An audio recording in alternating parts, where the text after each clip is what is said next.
Hello, my name is Zoe DeGraff. Thank you for listening to my presentation today. I will be talking about sick building syndrome and common perceptions about it. Let's get into it. So, what is sick building syndrome? This quote from Sahlberg, Weislander, and Norback is a great one. A set of nonspecific symptoms occurring in a particular building, and the symptoms normally improve or disappear when people are away from the building. This is a great quote because it highlights the obscurity of sick building syndrome. It is very difficult to categorize, and it's not a very definitive idea. So, for the rest of the presentation, just a little disclaimer, I will be referring to sick building syndrome as SBS because in most scientific articles and journals, they use that shortener. So, uh, just be ready for that for the rest of the presentation. Also, here are some important resources for you if you would like to look into more research on sick building syndrome. There are not any specific individuals famous for SBS research, but the National Institute of Occupational Safety and Health has great resources, as well as the Center for Disease Control and Prevention.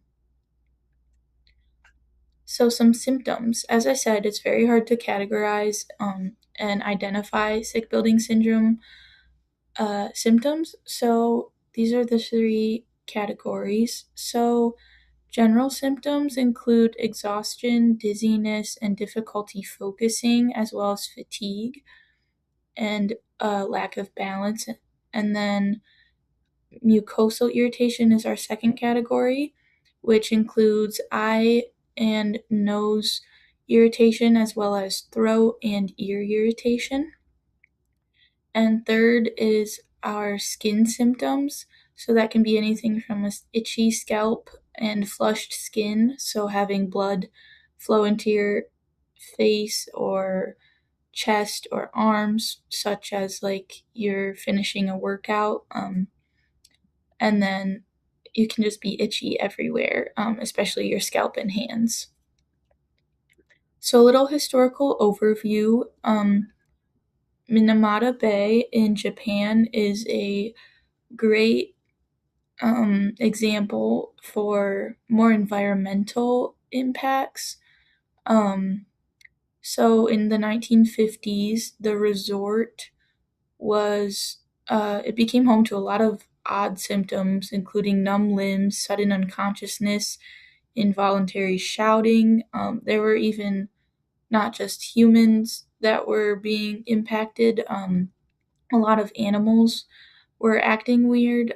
There were birds falling from the sky and cats, like presumably committing suicide, jumping off high things, uh, anything of that like.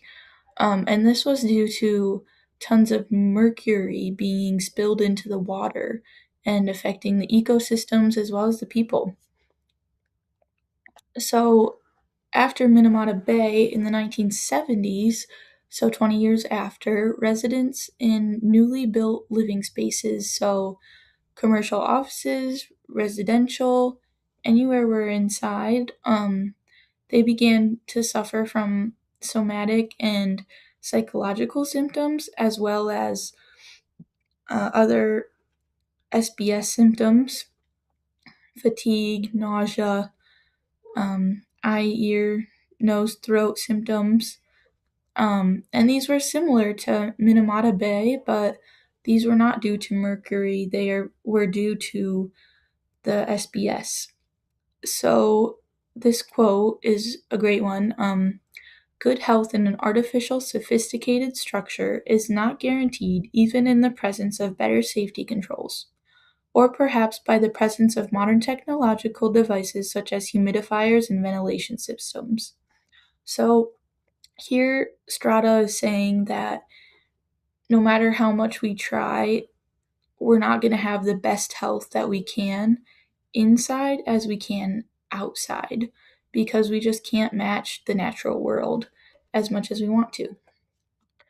So, some controversy. Um, surrounding SBS, uh, sick building syndrome, and building related illnesses are different. So, here on this chart to the right, we have the two lined up, and as you can see, the chief symptoms, are headache, eye, nose, or throat irritation, dry cough, scaly or itchy skin, dizziness, nausea, vomiting, diarrhea, difficulty concentrating, and fatigue. Those are all for sick building syndrome. And then to the right of that is the building related diseases or illnesses, sorry. These are based on infectious or immunologic response to specific microbes. So that's on a microbiotic level. We're talking mold, mildew, all that type of stuff. So these are two separate things, and sometimes people get these confused, but they're not the same thing. So while the Institute of Medicine has substantiated an association between molds and asthma and hypersensitivity pneumonitis. There is no such connection between SBS and molds, just as the graph said. So, prevalence. SBS can be more prevalent due to a lot of things. One is outdoor pollution, so this ties back to the Minamata Resort very well. That is a great example of how our outdoor factors can impact our indoor factors. I personally live in Grand Rapids and I am not used to it. Uh, lived, I normally live in Holland, which is on the lake shore. We have a lot more trees, and I live in the woods, so it's very different for me. And I have noticed I have increased headaches, um, and I get tired more. I can't sleep great because of the noise pollution. And I noticed all these things before researching SBS, so I know it's not any placebo effect. Um, so that's a very interesting thing that I've learned, that I just wanted to share, um, to show that SBS isn't just some hypochondriatic idea. It's real.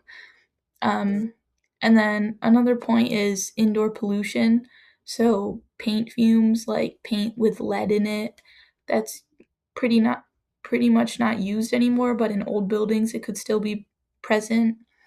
Um, and any new paint could also have those bad effects of giving off toxic air and polluting the air.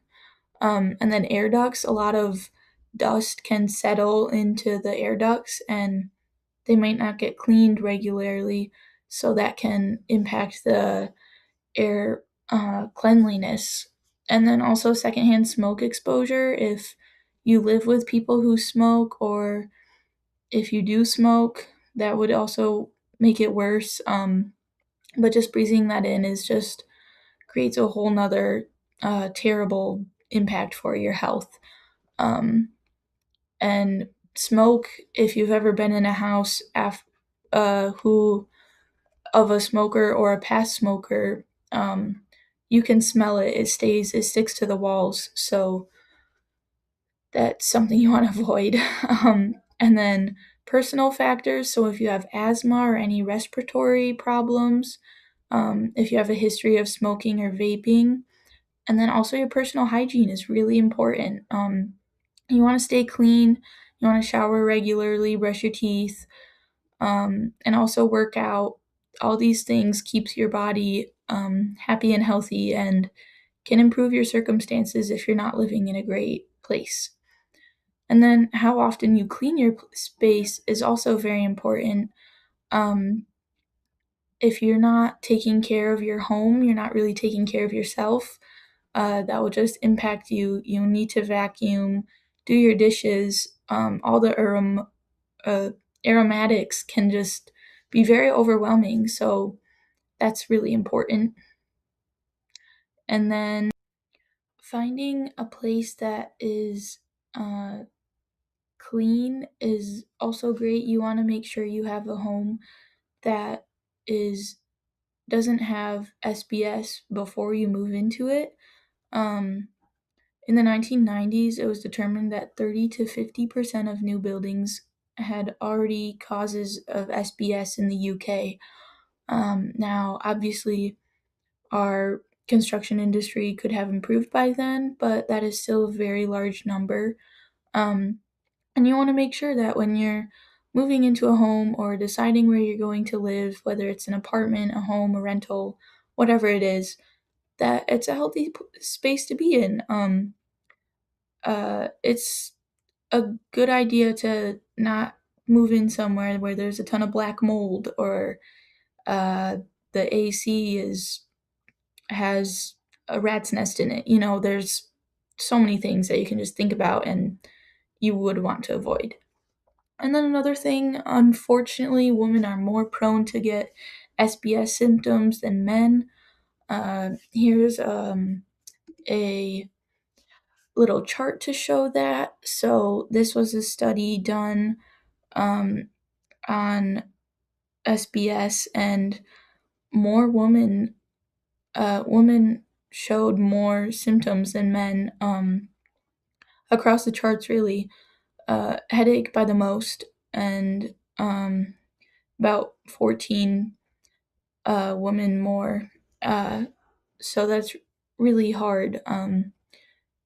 And if you're a woman, you just want to be more aware of that.